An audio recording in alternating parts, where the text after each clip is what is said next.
This video from Sharp Health, we're going to demonstrate how to do a factory reset on the XEA207 register. It's a fairly straightforward procedure and it will reset all sales and programming data, setting the machine back to factory default. So only perform if you're happy for that scenario.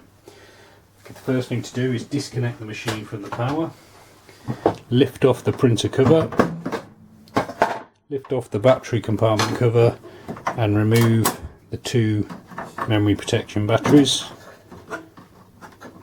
if located here.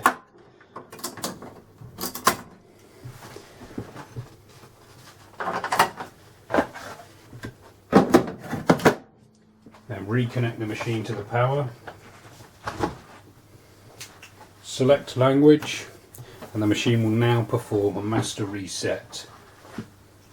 For more information on programming and using the XEA207 and other Sharp cash registers, you can click on the video links appearing on screen now. You can subscribe to this YouTube channel, or you can visit sharphelp.co.uk for more. Thanks for watching.